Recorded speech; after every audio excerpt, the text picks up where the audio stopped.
Hey everyone, this is Elenbaas from Nightlight Astrology, and today we are going to take a look at Venus's conjunction with Uranus in the sign of Taurus. Yesterday we took a look at the meaning of Venus in Taurus just on her own, and today we are going to take a look at Venus's conjunction with Taurus, and I'm going to tell you the three things I love most about Venus-Uranus contacts, whether they would be the square, the opposition, or the conjunction, doesn't matter too much. Just three things that I love about Venus-Uranus, and then three things I really hate about Venus-Uranus. And these will be both things that, are personal and my personal likes and dislikes about this transit, but also what I've observed in the lives of my clients and students over the years, and just, fellow colleagues and fellow astrologers, and what we all seem to love about this transit versus what gets the better of us, or what we end up saying like, ooh, didn't like that part. I thought this would be a fun way of looking at it today, so that's what we're going to do. Before we get into it, as always, don't forget to like and subscribe. Share your comments and thoughts. I'd love to hear if you were born with Venus in square or opposition or something to Uranus. Tell us your story. Like, what is your experience of that transit or that birth chart signature been like? If you want to find a transcript of any of my daily talks, of course, on the website, nightlightastrology.com. Okay, let's take a look at the real-time clock, and we'll remind ourselves of what the heck is going on here. Here we go. Get it queued up. All right, so we can see the conjunction of Venus and Uranus coming together in the sky Thursday, March 30th. Now, they're coming together in the sky is nice because it's happening Venus is in the evening star position where she likes to be, in the western sky after dark. And Venus is also, Venus is in her own domicile. So it's a very powerful, strong, and honestly a lovely Venus at the moment.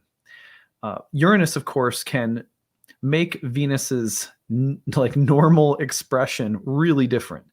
And so one of the things we want to look at today is, what is the nature of Venus when you put it together with Uranus? We talked a lot about Venus and Taurus yesterday and kind of did a rewind episode, and sort of looked at Venus in Taurus in a vacuum. Today we want to take some of those meanings and now combine them with Uranus. So, like I said, I'm going to do that by telling you the three things that I love most about Venus-Uranus contacts, and then the three things that I hate the most. So let's get into it.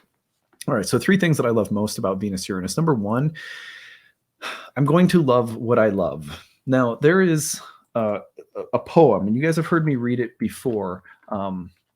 It's by Mary Oliver, and it's called Wild Geese. I'm just going to bring it up right here. It says this. This is the poem, but written by Mary Oliver. You do not have to be good. You do not have to walk on your knees for 100 miles through the desert repenting. You only have to let the soft animal of your body love what it loves. Tell me about despair, yours, and I will tell you mine. Meanwhile, the world goes on. Meanwhile, the sun and the clear pebbles of the rain are moving across the landscapes, over the prairies and the deep trees, the mountains and the rivers. Meanwhile, the wild geese, high in the clean blue air, are heading home again. Whoever you are, no matter how lonely, the world offers itself to your imagination, calls to you like the wild geese, harsh and exciting, over and over announcing your place in the family of things. Isn't that just beautiful? I absolutely love that. Oops, just one second. Something else I wanted to bring up. And what I love about that most is that Venus-Uranus, like that poem, says, just give yourself permission to be in love with whatever you're in love with. Let go of all the guilt and shame and the tripping out over whether it's appropriate or not to love what you naturally can't help but love. I think that there's something about that is just so liberating. And in a sense, it is, it exists it's an ideal world. Like, we don't necessarily live in that world. But anyway, one thing I wanted to mention is that Mary Oliver was born with Uranus in the sign of Taurus. And she was born with a Venus trine to Uranus in the sign of Taurus. And she wrote that poem, that you only have to let the soft animal of your body love what it loves. This is my number one most favorite thing about Venus and Uranus, which is that there is a feeling of deep permission. And we don't even realize it. Like, I walked through my life for several years, part of religious community that honestly, at times, not everyone in the community was like this, and certainly don't mean to, paint a black and white picture of an entire religious tradition, right? But part of the thing that eventually led me away from this religious path was the way of looking at the world and the body and the material nature, and saying, control all of it because it's dangerous. And it would be foolish to think that it isn't dangerous, right? There's a teaching in the I Ching that comes to my mind. There's a favorite hexagram I have that's called conduct, or sometimes it's translated as the treading on the tail of the tiger. And it's kind of like this image of a sleeping tiger. And I'll just kind of translate some of the teachings of that hexagram in my own words. If you walk past the sleeping tiger carelessly and step on its tail, it'll wake up and devour you. Also, if you walk around that tiger and you're totally terrified, animals sense fear, and that could wake the tiger up and alert it to your presence, and it could also devour you. Or if you're afraid, it could make you careless, because being afraid makes you just as careless as being careless. They can both put you into a state of ignorance, in other words. And what I love about Venus-Uranus is that at its best, it says, just stop being afraid. Stop being afraid that you'll get it wrong, and start trusting what you love to lead you. That what you love is the means by which God reaches out through your own nature to communicate with you. The universe, God, whatever you want to call it. That the divine speaks to us when we move in a kind of helpless innocence and attraction toward what we love. There are obviously times when doing so without any control or careful examination of our impulses could lead us into disaster, of course. But Venus-Uranus is at its worst, maybe there's something on our list that we'll talk about later in the 3 things I hate about impulse control, but it's like, don't be so afraid. Trust what you love.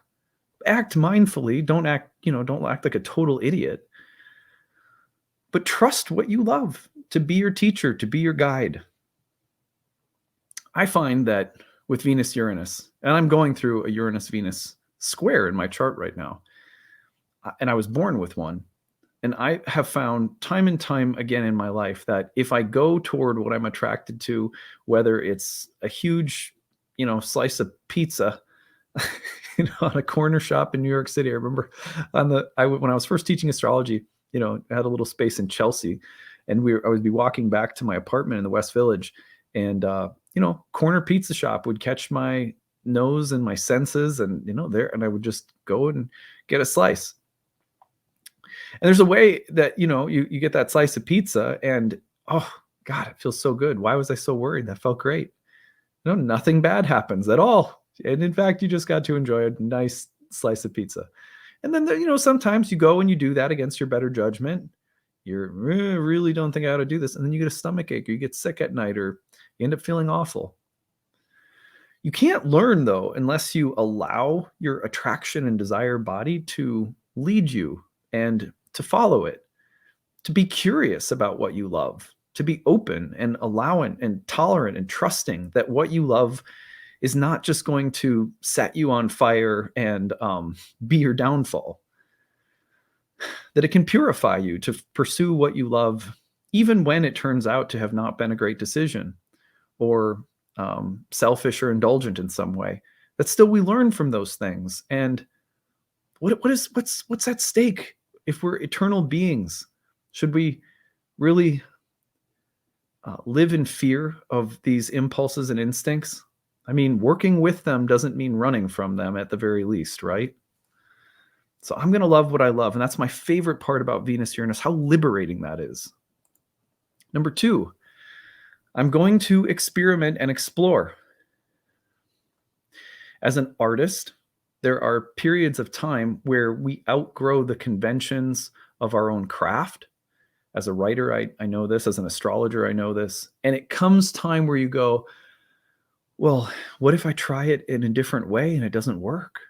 Or, like how many times I remember, you guys, I remember when I started my YouTube channel and I was like, what if I stop writing daily content and I start making videos?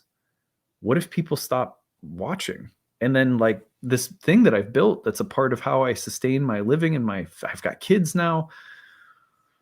I got to pay bills. Like, what if people don't follow what I'm doing like they were my writing? And then I don't, and then it all falls apart.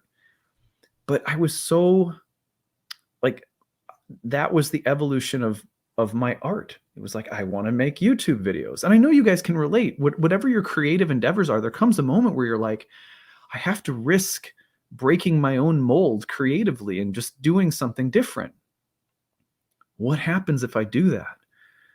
Well, it's the same thing that I remember specifically being terrified to tell my wife that I was attracted to her.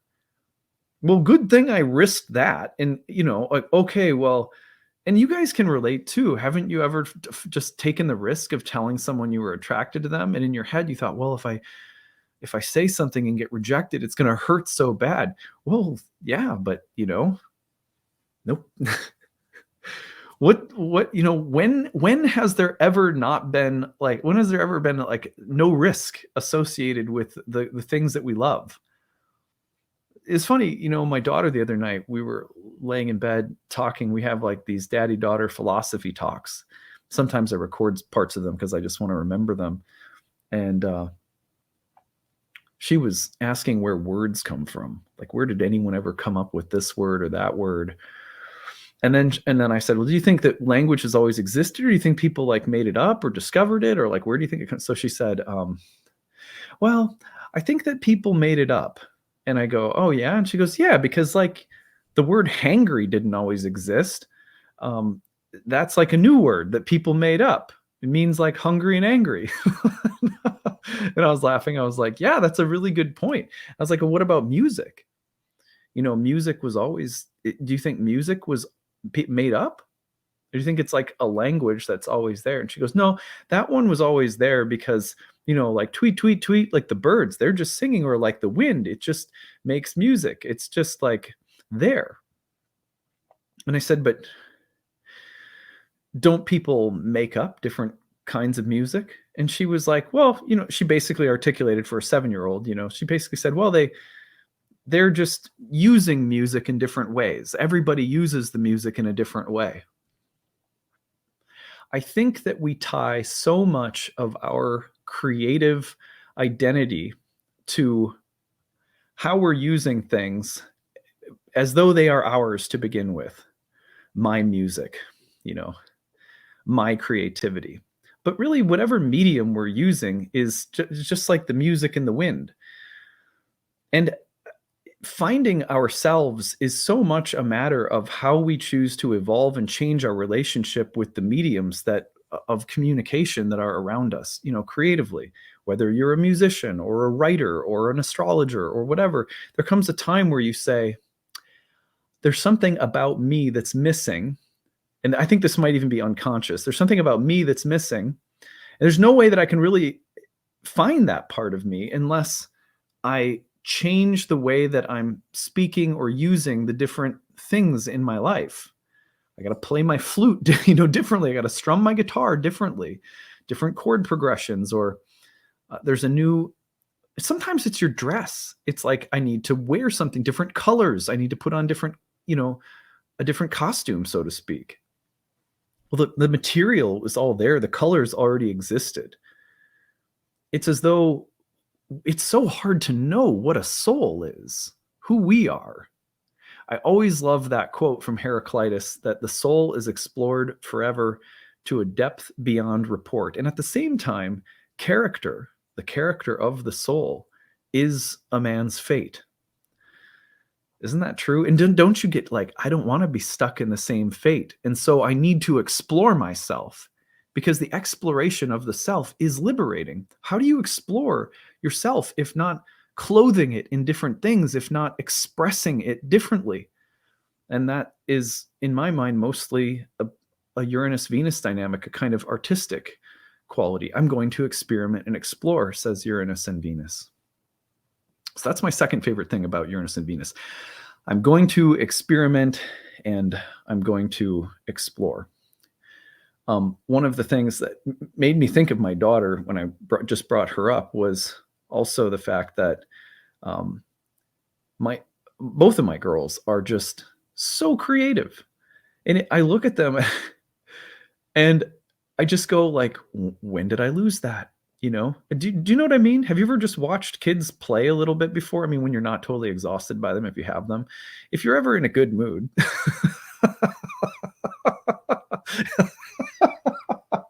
if you're ever in a good mood and your kids are in the room, you're like, you just take a minute to watch them, you know, do their thing. It's a mode of consciousness. It doesn't have to do with the literal toys, the dolls, or the kinds of, you know, the particular imaginative acts or worlds that they create. It's a mode of consciousness, and it's still here for us now. I'm going to experiment and explore. Venus and Uranus is so game for exploration and play, especially because the soul needs to find something new about itself so that it doesn't get locked into the same old fate. Number 3, I'm going to let loose. I think this is similar to I'm going to love what I love, but there comes a moment where you go, all right, I'm an asshole. I'm, you know, like I'm just so uptight, or I try to control everyone and everything, my spouse and my kids and myself and my own head and the cast of characters in my head. And I'm like, it's like a whack-a-mole game of trying to control every single thing around me. And all of a sudden you go, I'm going to go with the flow. I'm just going to let go and see where things, you know, how things flow along. I'm going to let loose. And this is one of my favorite things about Venus-Uranus dynamics, is just this playful sense of fuck it. Just fuck it. What am I doing? Can you guys relate? I don't care. It could be a Venus-Uranus statement too. What you think about me is none of my business. I'm here to play. I'm going to have a good time. And if you want to hate, it'll be part of my good time. Try and ruin it. You know, you can't, because I'm free. That should be, we should have like a sound effect that we just play that. I'm free. Anytime there's like a Uranus transit. All right. 3 things I hate about Venus-Uranus, because there are some. Me over we. All right. So let me give you an example. This is the affair transit.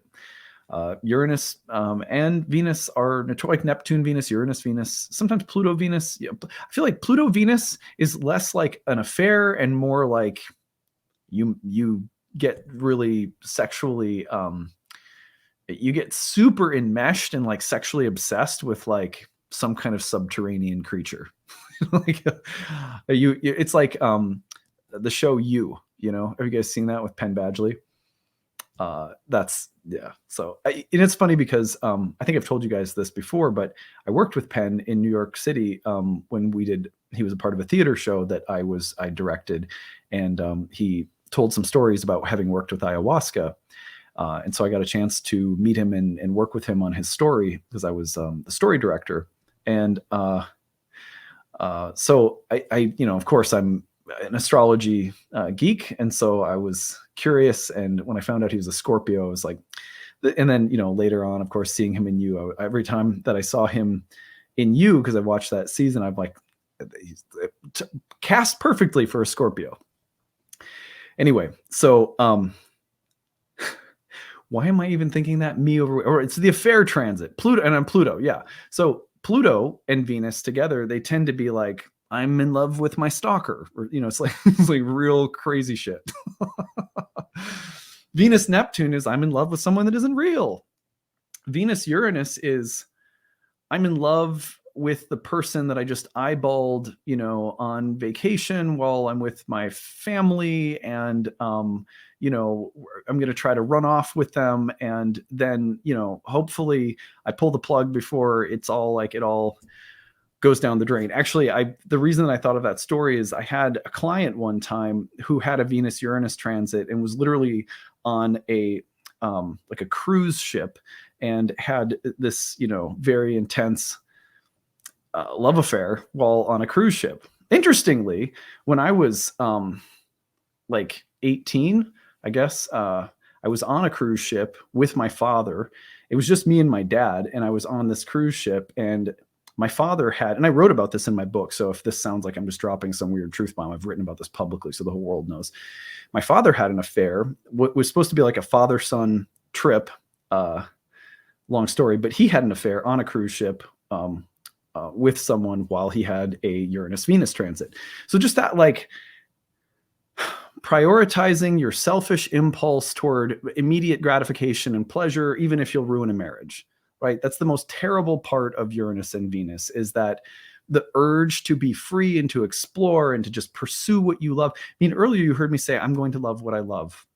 Well, number one on 3 things I hate about Venus's Uranus is when you love what you love, sometimes you can wreck your family. You can end up, seriously damaging your relationships. And you can end up hurting other people because you have temporarily become blind to your own needs and desires at above anyone and anything else. And that's a problem.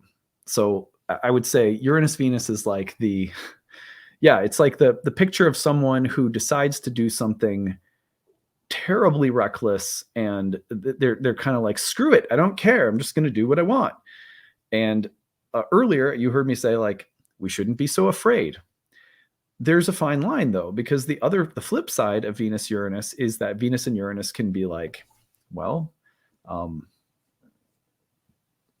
I have prioritized the seeking and pursuance of my own liberty, freedom, joy, and pleasure above anyone and everything else, to the point where I've hurt people or burned bridges or really ruined good things in my life. So that's the downside of Uranus Venus. It can be terribly selfish.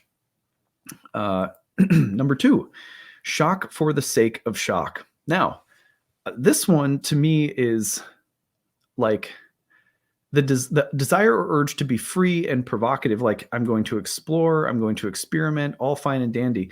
And then there comes this point where you're doing things just to get a reaction from people, almost like you're still sort of entangled with what other people think about you. You remember how I said earlier that there's kind of I don't care what I don't give a damn, like I don't care what you think about me. What you think about me is none of my business. Very Venus Uranus. But then there comes a point where it's like, well, not only do I not care what you think about me, but I'm going to flash you my titties,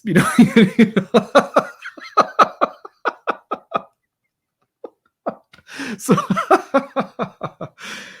and you may be doing things like that just to sort of lift the middle finger to people's expectations, So you have to be careful, because there's almost like this desire to be provocative and sort of flaunting of how much you don't care, which weirdly can actually tie you back into what other people think about you. So the shock value, I'm going to say and do things that are shocking, and I really don't care what other people think. I'm going to be irreverent and screw you, man. Like, it's like, actually, that'll just keep the cycle going, because if you're trying to poke at people because you don't like their expectations of you, in a weird way, it'll just loop you right back in. So one thing I really don't like about Venus Uranus is the tendency to want to shock or provoke other people with your statements of freedom, or with,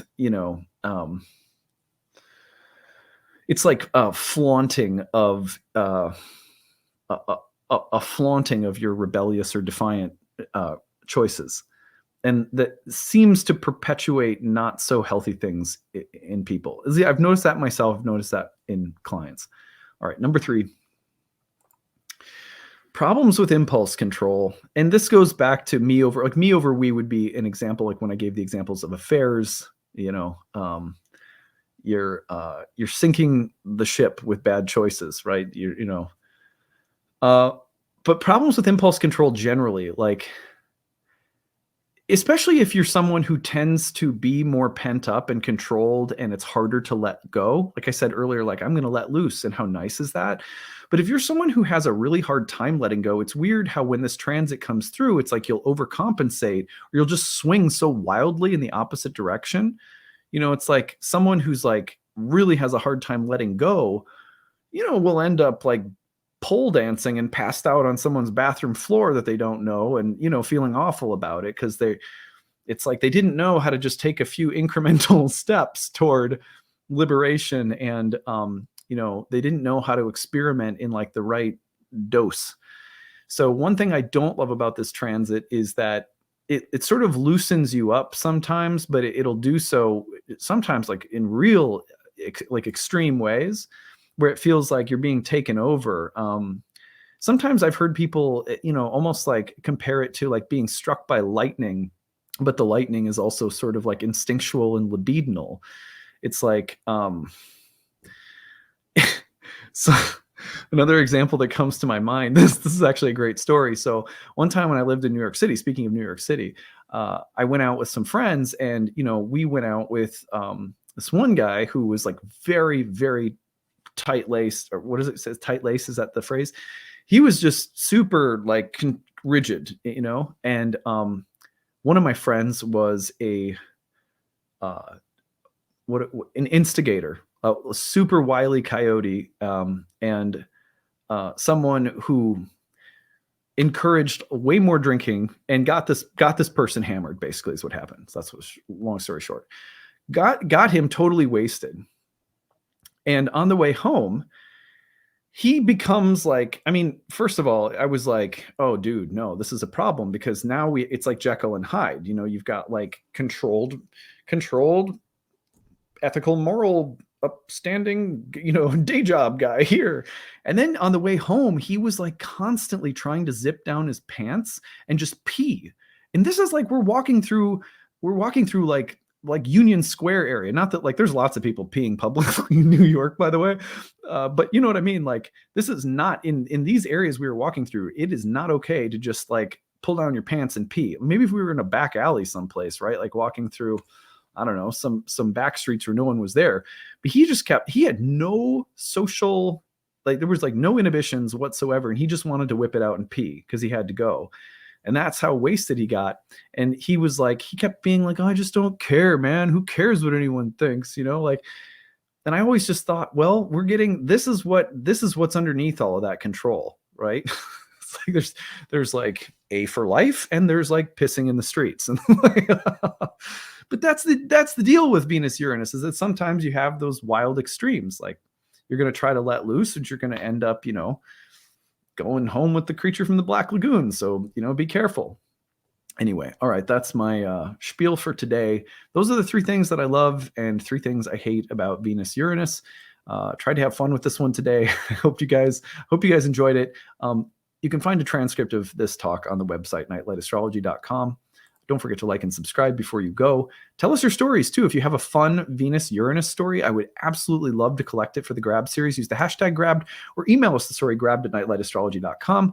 That's what I've got for today. We have astrology of April and horoscopes coming up for April as well. So we'll see you with more on that soon. Take it easy, everyone. Bye.